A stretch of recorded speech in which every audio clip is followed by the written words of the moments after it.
Hello everyone and welcome. Today we are talking about aspects. Ooh, buddy. Aspects in astrology. And this is not an all signs reading. This is not a reading. This is a teaching video today.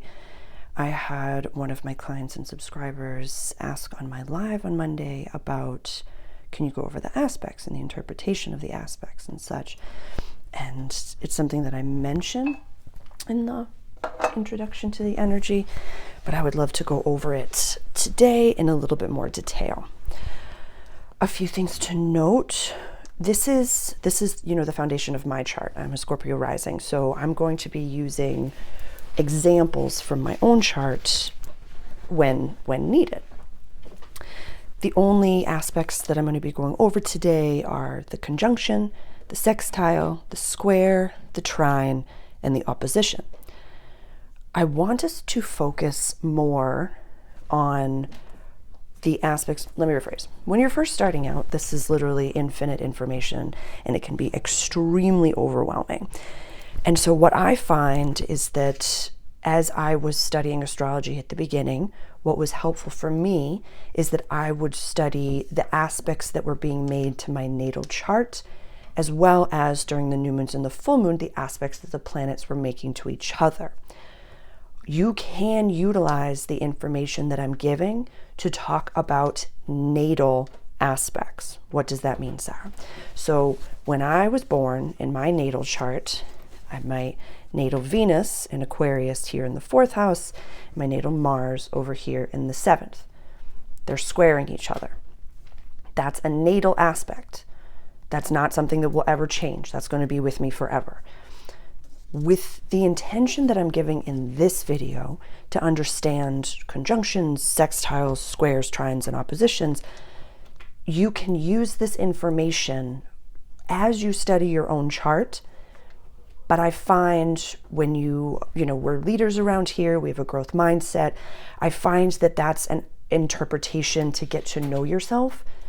But when you are just literally jumping into astrology in the middle of this time period that we're in, and I talk about this in my Awakened Mastery program, I have separated chapter 4, which is just astrology. If you are interested in that, purchase the digital download. The link for that is below. Chapter 1 is available for a limited time for free if you'd like to download that to get a little bit of an understanding of how to set a foundation. But the links for that is below.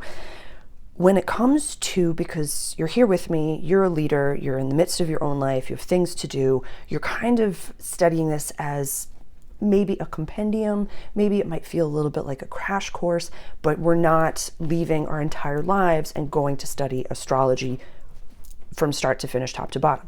Some of you might, and if you are, this is just going to be my interpretations. If you hear my cafe, you like the way that I kind of talk about the planets and you like the way that I do things. So let's have a little chit chat. And so in the all signs readings, I never have these out. These are the natal planets.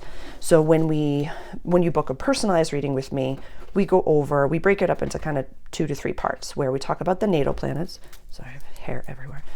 And then we talk about the transiting planets, and then we talk about whatever moon cycle we're keen to really go into. We talk about the planets for the year. So the way that this works is that the paper planets, these never change. I'm going to talk about the sun first. So my natal sun is in Aries, but it's in the 5th house of play, which is run by Pisces. We speak in lenses because I wear big old glasses, so we got to look at this in lenses. 5th house, normally run by Leo, a lens, play, joy, romance, creativity, childlike spirits, and kiddos. Pisces, very emotional, usually runs the 12th house, soul purpose, healing closures, and coming home. Sun, ego, run by Aries, which is normally the storefront view of my life. It's infinite upon infinite. You see what I mean? So let's talk about aspects. We'll go through it step by step. I'm going to put the link for a website that I use daily called Astrology below. I'm also going to reference an app called Time Passages. That's a really great app that I use. I like the pretty colors of it that it does. I want to reference the app CoStar because a lot of people, when they're first starting out, they get CoStar. they have the chart, they have the grid, they have all of the things. But sometimes what I find with horoscope-based apps is that you can get caught up on, that app telling you what you're supposed to feel that day. I disagree with that when it comes to astrology. We're leaders around here. And so just because the sun is in my house of play and, I can act like a rambunctious little baby infant ram, Pisces get a little bit too emotional about it. I also have my moon in Capricorn right over here in my 3rd house. So we got to do something about it. And so when it comes to, I'm trying to think of the most gentle way to say this, but it's not going to be gentle. Sometimes I find that if you're perpetually looking over, what's my horoscope? And I do all signs reading, so I get it, my guy. We can get a little bit lost in the process, and I want you to go play outside. I have a whole video about that. And that's why I'm not going to get into the semi-sextiles or the sesquiquadrates and all of those different things. Astrology is a lens that I utilize to, speak to a growth mindset and personal growth and development, creative expression, but it's not the only lens. So it is an important aspect, but it is not the only aspect. So let's get started. Let's talk about conjunctions. So a conjunction, I'm going to start with, returns. Conjunction is when a planet is at the same point in the sky. They're together. This is new moon energy. They become a little bit of a super planet. And so when we have a conjunction to a natal planet, when the sun conjuncts our natal sun, we call that a birthday. The sun is in the same point in the sky that it was when you were born. We call that a birthday. We have big aspects that trying to think, it's January 2025 as I record this. So we have a conjunction that's coming up. It's kind of like a superpower of the two planets. So right now we have Pluto in Aquarius. The sun, when it goes into Aquarius, is going to conjunct, same point in the sky, where Pluto is.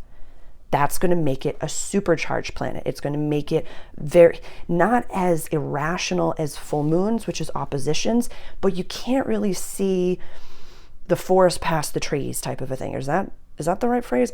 Or the trees past the forest? I forget. But it's like you can't really see so clearly because you're in it. It becomes a super planet.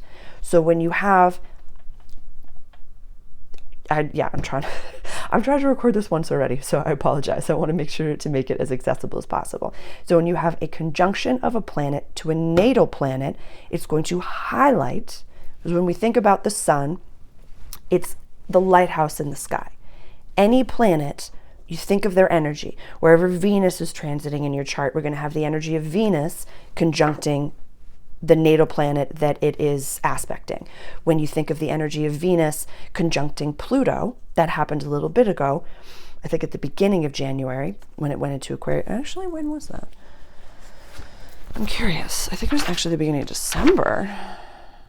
Yeah, it was December 7th. We had Venus, our yin planet, conjuncting Pluto, our deepest transformation. So it's going to supercharge, blend those energies together. We're going to blend those energies together. It's also when we think about new moon energy, which when the sun and the moon are conjunct, the same point in the sky, it's very fertile energy. So whatever is coming up during times of conjunctions, I find really pay attention to that. What's being, how do I say? If full moons are times of release, we're kind of very aware in a sense of our limitations, but also where we want to go. We have a growth mindset. So think of a birthday, where as someone who's a leader who has a growth mindset, I set intentions around my birthday. Anytime, I've talked about this before, when the sun transited my ascendant sign, which happens for everybody. So when that happens, it's like you get a personal New Year's. Whenever that happens, I celebrate and I look to the next year. What do I want to do in that year? When we start Capricorn season on the solstice, what do we want to do for that full year? Look at the beginning of the year, January 1st, setting intentions. What do we want to do? Birthdays, what do we want to do? Okie dokie. So that's nice. So now we are going to look at sextiles. And I wish I didn't set this up as my birth chart, but I gotta. How should I do it? How should I do it? Let's see if I can. I don't need this. So I'm going to use planets that are in transit right now. So right now we have Pluto at 1 degree of Aquarius. Right now I have the North Node and the South Node at 10 degrees of Aries, Libra. So this is the North Node making a sextile. It's like 1, 2, 3. So this is Aquarius and Aries. I know it doesn't. Okay, I'm going to do it. I'm going to break it down. Bear with me, everybody. Bear with me. Okay. So right now, I have Pluto in Aquarius in the sky. And I have the North Node over here at 1 degree of Aries. As I record this, it's the 9th of January, 2025. It's a sextile. You see that? 1, 2, 1, 2. It's like every other.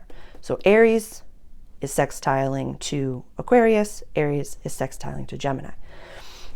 A sextile is fun energy. It's good working energy. It's like your favorite cousin showing up at the party where you're like, I have all these other cousins. I have all these other people that I could chat with, but I really like you. We could get things done. We could burn it down. We could have a great time. We could have a chit chat in the corner. We can do whatever we want. It's very utilizable energy. Very utilizable energy.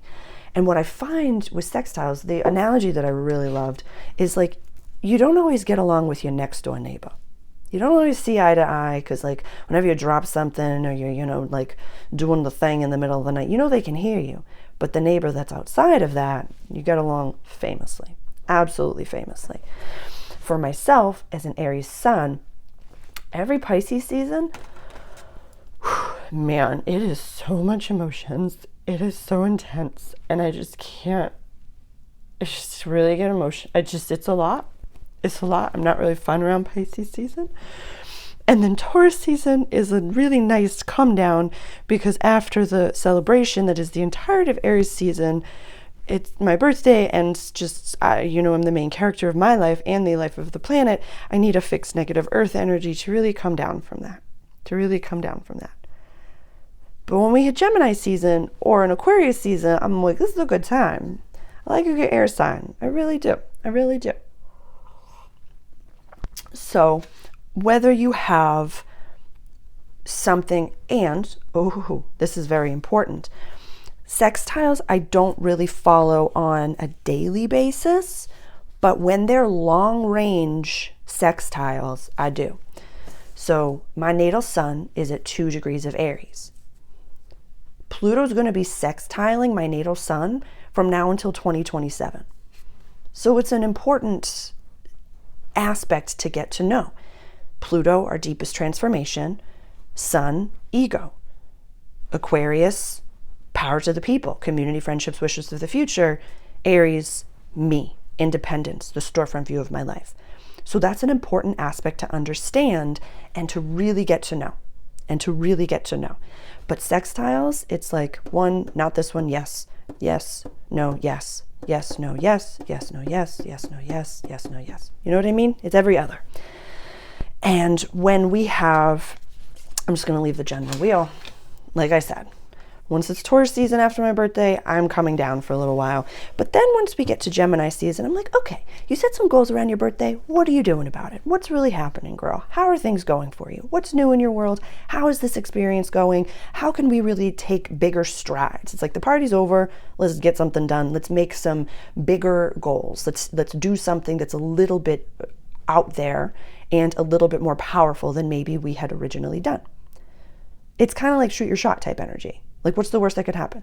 And this phrase has helped me and numerous people throughout the world. If the worst case scenario is nothing in your life changes, go for it. I'd rather regret having numerous, 0 people launches or playing live to an empty room to get used to that than to sit there and be like, I coulda, woulda, shoulda. That type of an energy. Okie dokie. So that's a good sextile. We love a good sextile. Now let's get to a square. And this is cardinal, cardinal, cardinal, cardinal, fixed, fixed, fixed, fixed. It's your axis, basically. Mutable, mutable, mutable, mutable. So when I'm born pretty much right after the equinox, so once we get to the solstice, it can be a little bit of a tension point. When it comes to a square, it's like getting to an intersection. One person's got to go for the other to move.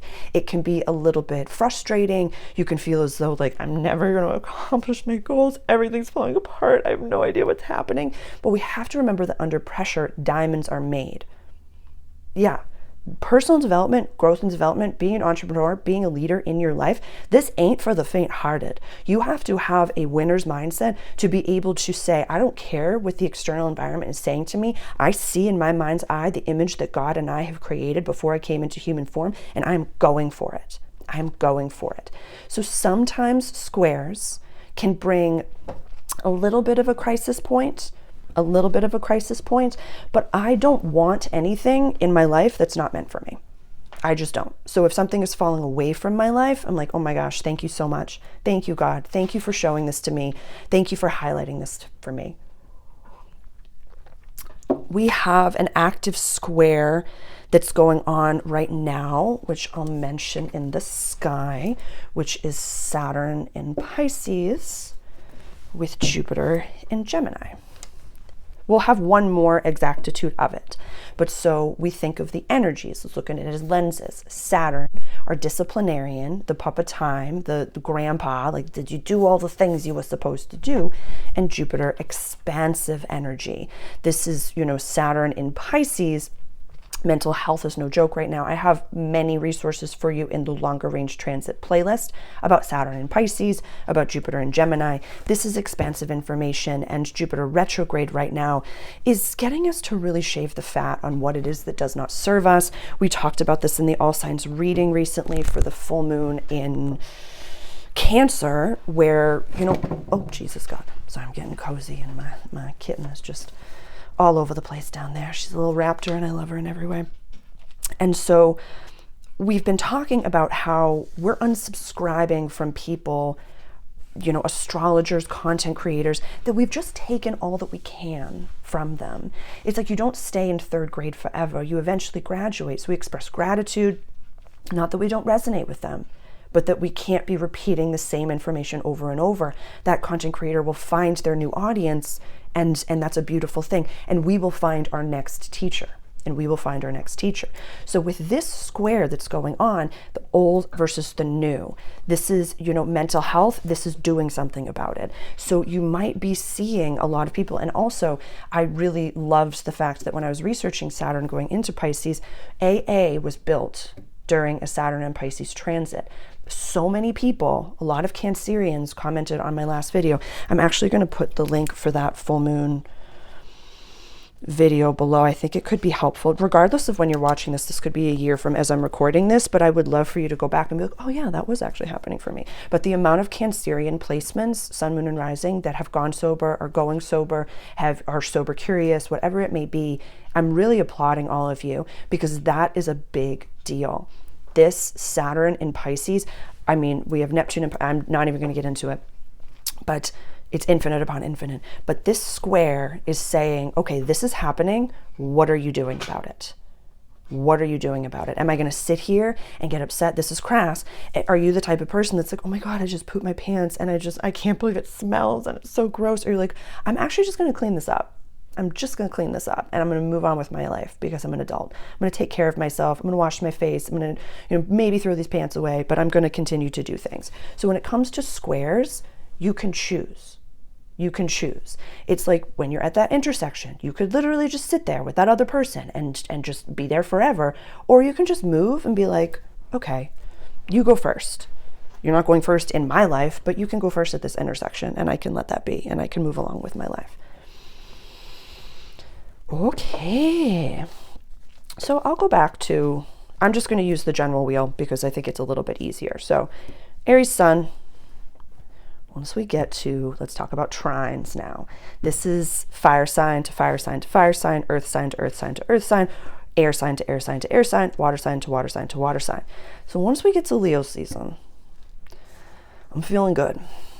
I'm feeling good. Trine is like your yes friend. It's you can't go wrong with a yes friend, could you? Just do it. You just light it on fire. You just burn it down and you just like do the thing. And you just like never ask questions and you just like eat the gluten because you, even though you know it's not good for you, and you just have 3 pieces of sugar. It's not always the best thing. It is very free-flowing energy. It is a fire hose. It is just beautiful, beautiful free-flowing energy. Like a fire sign, an evolved fire sign to fire sign to fire sign, life of the party. Earth sign to earth sign to earth sign, they will rebuild the world. Air sign to air sign to air sign, I would listen to that podcast forever. Water sign to water sign to water sign. Oh my God. The best, most beautiful community health centers with the best food, with the best healing energies that would ever possibly be.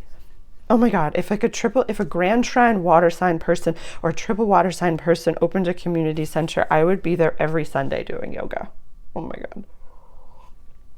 It is very free-flowing energy. You shine like a minor league baseball player. You shine beautifully. It's also a wonderful way to utilize discernment. Conjunction, setting those goals. Sextile, okay, let's do some big things. Square, some of those big things fell apart. I had a few false launches, didn't really feel good. Don't do the feel good thing when you have the trine. Utilize the energy, but don't forget who you are. Don't forget who you are. I feel like sometimes it could be misleading. Sometimes I want to say mischievous, but just a little bit misleading, where sometimes it's like a little bit too good to be true because you shine so brightly. For example, when the sun goes into Sag energy, a trine to my natal sun, I'm like, you buy your nephew a pony for Christmas. You buy him a pony.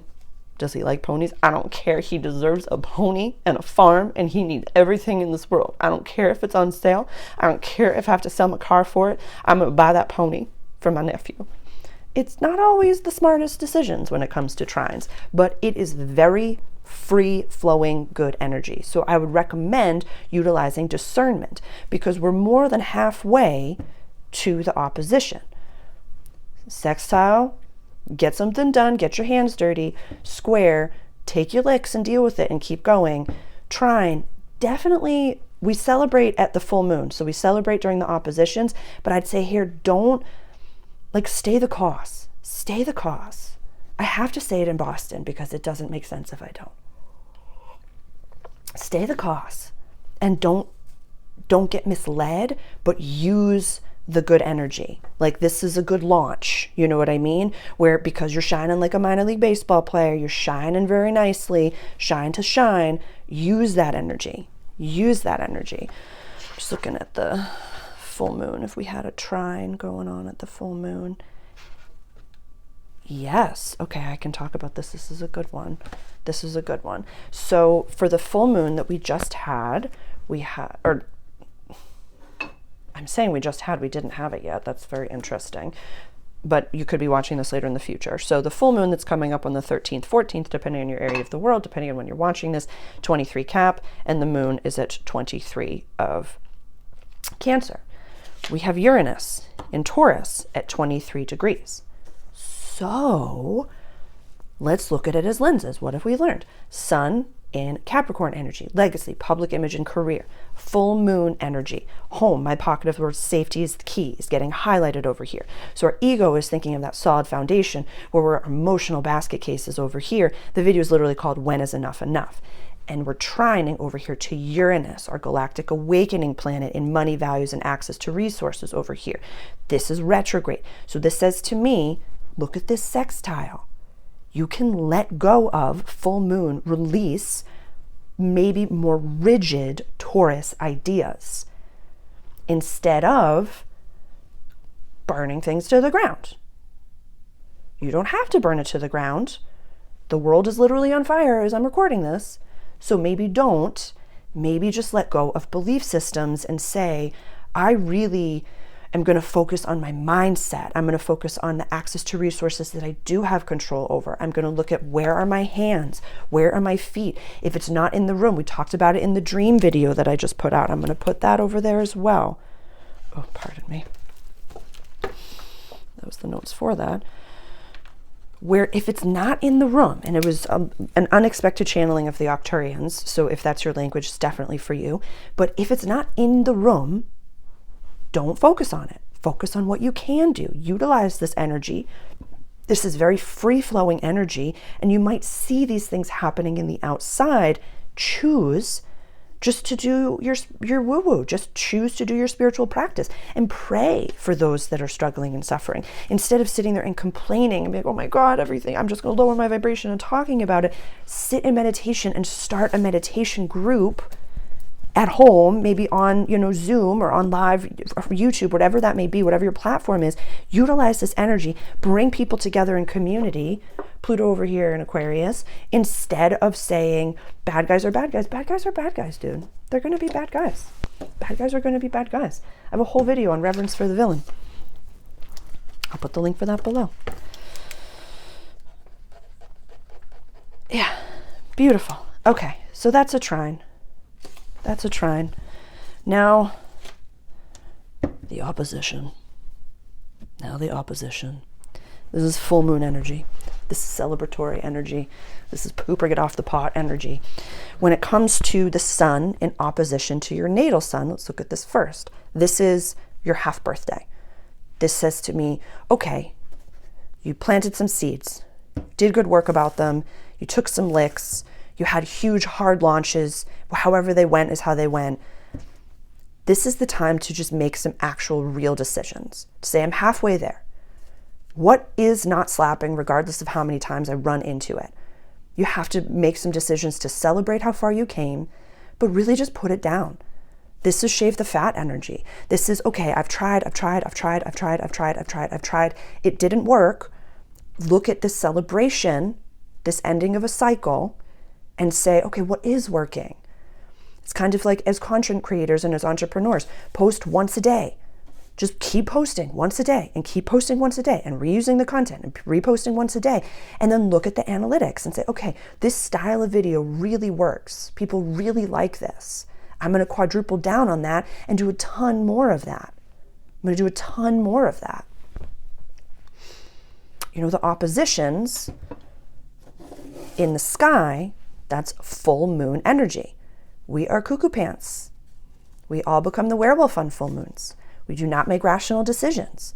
It is when the moon is super duper bright in the sky and it says to me, like, okay, maybe we're gaining information that we were not privy to. This could be a complete closure, a complete ending of a cycle, depending on where it falls in your chart. And we have to close that cycle and be done with it. So for me, I'm not going to put down the placements, but for me, the sun is in the 3rd house and the moon is in the 9th house. I am letting go of massive limiting belief systems while I'm working on my communication, while I'm working on my intuition and rewiring my brain. Regardless of how I have labeled whatever big thing it is, it's only by the law of comparison that says it's big or small. So I stay the course. And I keep doing what I'm doing and keep doing my chop wood, carry water. That's helpful for me. And if you'd like more information on that, I have my astrological starter kit. I have Awakened Mastery, Chapter 4, Awakened Mastery, a crash course in metaphysical practices for leaders. Whatever level of this you are interested in, I have so many resources for you that go into a lot more videos like this. The astrological starter kit is, 2 videos or 5 videos, chart reading foundations, where we really just go over the general chart, and then 4 videos, what to do during a new moon, what to do in the weeks in between new moon and full moon, what to do on a full moon, and what to do the weeks between the full moon and the new moon. Tons of resources for you. In Awakened Mastery, that whole digital download, the entire astrological starter kit is free. And if you just buy Chapter 4, that astrological starter kit is also available for free. So I want you to have the tools to help yourself. In the Awakened Mastery Chapter 4, it's baseline astrology. It might just feel like you're jumping into this and it's intricate upon rabbit hole. I could talk forever just about Uranus and Taurus alone and the aspects that it's making there. I could talk forever about the sun. I could talk forever about Pluto. I mean, there's so much information. So when you feel like you're just like jumping into the double dutch, focus on the planets transiting to themselves, transiting to natal planets, and then when you're ready, start to look at your own natal aspects. That can be something to do in personal time and quiet time, because those aspects never go away. I would say that could really be something that maybe each full moon to look at and say, okay, the full moon is happening in my 4th house. Maybe there are some aspects within my 4th house, or maybe the sun and moon are making aspects to my natal planets, and I can just look at those as they happen.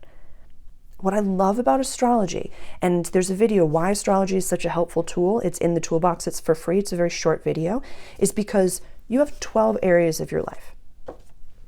12 houses, everybody does, that you can focus on. And so when you have your awakening, it can be like, oh my God, and what am I supposed to be doing? What am I supposed to be doing every day? What are the relationships? How am I supposed to teach? What am I supposed, like, how is things that happened with my mother and my father? How are they affecting me? It's a little bit overwhelming. How am I going to make my money that I need? How am I going to share it with people?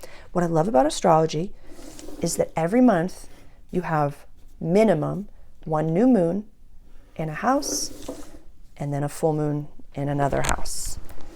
And then we'll have a new moon in a house, and we'll have a full moon in the other house. So you get 2 opportunities every month. We're busy. We're leaders. We got things to do.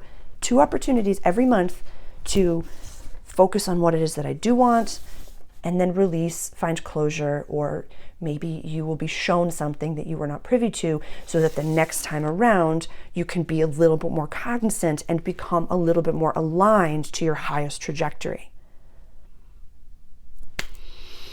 I think that is it for today. I will leave notes in the descriptions. Please let me know how you feel about this. Please ask questions. Please email directly if you are keen for a personalized chart reading. We go over all of your natal planets first. I read your chart first. Then we talk about the current transits, and then you get to decide whether you want to do like a year ahead reading or whatever moon cycle that you're most interested in, or the next moon cycle and how that's affecting you. But please, I'm here to be helpful if I can ever be helpful. If this is something that's been helpful for you, please please subscribe to the channel. Please share this with someone that maybe is very new to their astrological journey. Again, I have tons of links in the descriptions when you're ready to do more of a deep dive and have access to as much information as I have available for you right now. So, loving every single one of you. And I also want to highlight that this was a request by a client and a subscriber in my live video. So I go live every Monday at 11 a.m. Eastern Standard Time. Please comment in that video, or please send me an email if you're interested in a topic. The dreams video, that the link for that is below, was also a request. So please, if there's something I've not covered, just let me know. And I'm happy to go over it for you, with you. I'll see you soon. Bye-bye.